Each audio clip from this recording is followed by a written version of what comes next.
Ready? Yes. Am I ready is the question.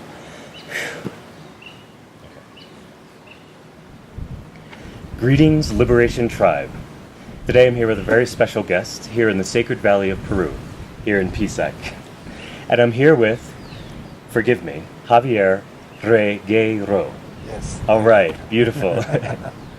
Javier is a Spanish-born native, raised in Switzerland, now resides here in Peru, doing the sacred work of healing of the soul. He is a shamanic facilitator here in the valley, working with the Ayahuasca and San Pedro plant medicines. And most recently, the author of a new book, Ayahuasca, Soul Medicine of the Amazon Jungle, which is a comprehensive and practical guide. Yes? Yes. Yes.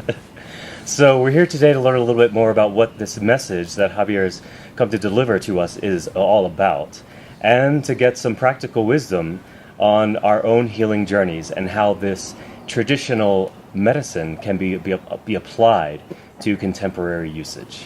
So, Javier, this book, what is the intention and what is your vision for this book?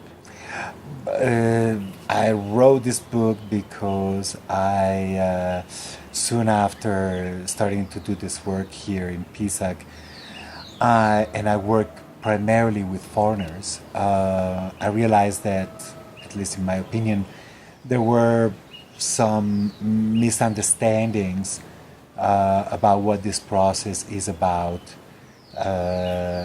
and assumptions that were not really helpful to benefit the most from this process. So I decided to write it in order to share my opinion. Okay. To share an opinion. Well, I have to say, after reading through the book, that it's very grounded.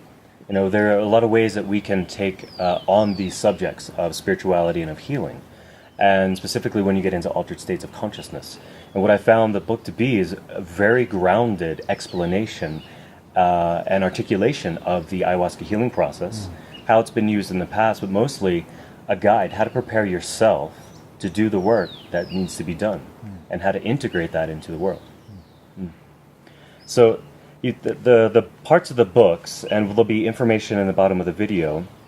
So the introduction is, the first part of the book is an introduction to ayahuasca, how it's been used in the past, and really how it's being applied now in the different contexts it's being used.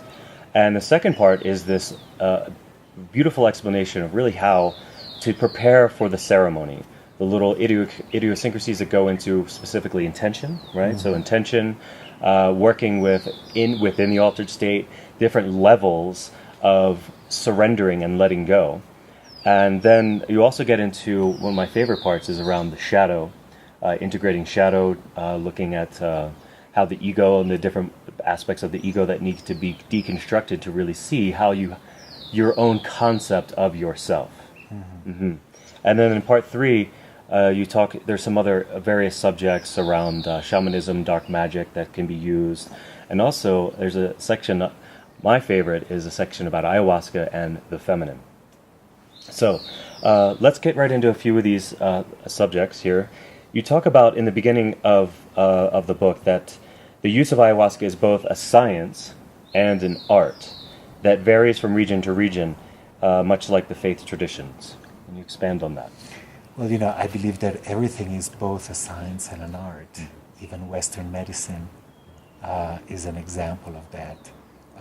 Say, for instance, Chinese medicine. Chinese medicine is as much a science as it is an art. Every practitioner will bring in their own particular viewpoint, and also every science needs to be applied in the present. And that turns it into an art. It's about being in the present and dealing with each situation from the present moment.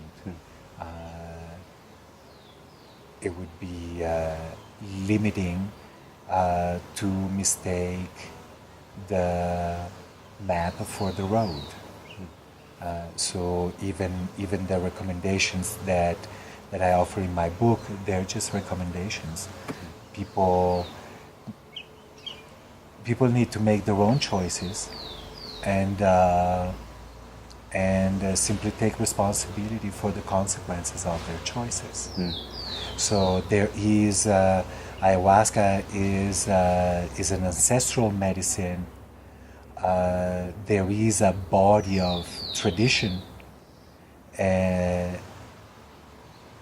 but it is for us to test personally the validity of certain assumptions rather than take them at face value.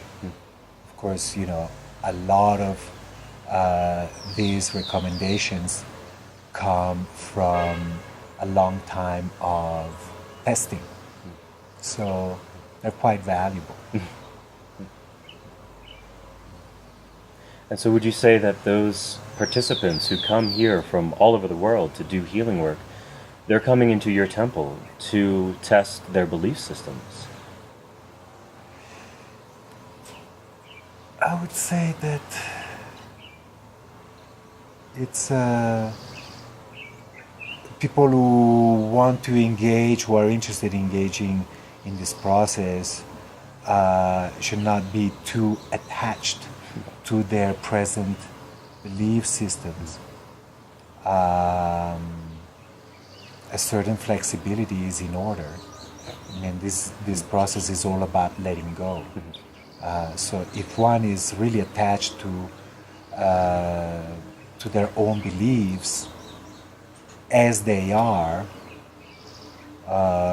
then this process is not really all that recommended.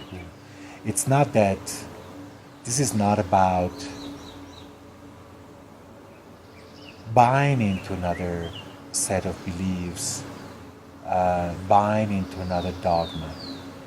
This process is about connecting with our own truths, the deeper truths. So maybe not the same, they may not be the same ones that we assume are valid for us. Could you give an example? You speak, there's a chapter in your book around letting go, and you speak about that there are levels or layers of letting go, of surrender. And you speak specifically about the skill of surrender. Can you speak about what are some of the common belief systems that you see people needing to let go of?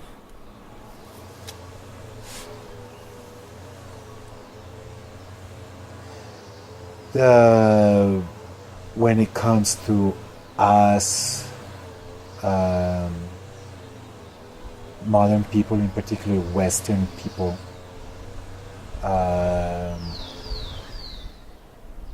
the main belief is that we're not enough. Not good enough. Not good enough, not this enough, not anything enough.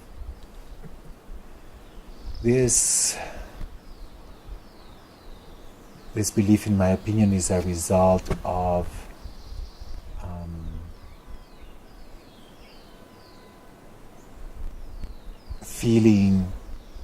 seeing oneself as separate from, first of all, from ourselves, from the world, from the divine. So this sense of separation makes us small. So it's normal that one would feel easily overwhelmed by existence and feeling like one is not enough. I think that's the basic belief that we are all invited to let go of. That sense of separation is the cause of all of our anxiety. And it's also, in that separation, we oftentimes also separate ourselves from our gifts and talents. And you speak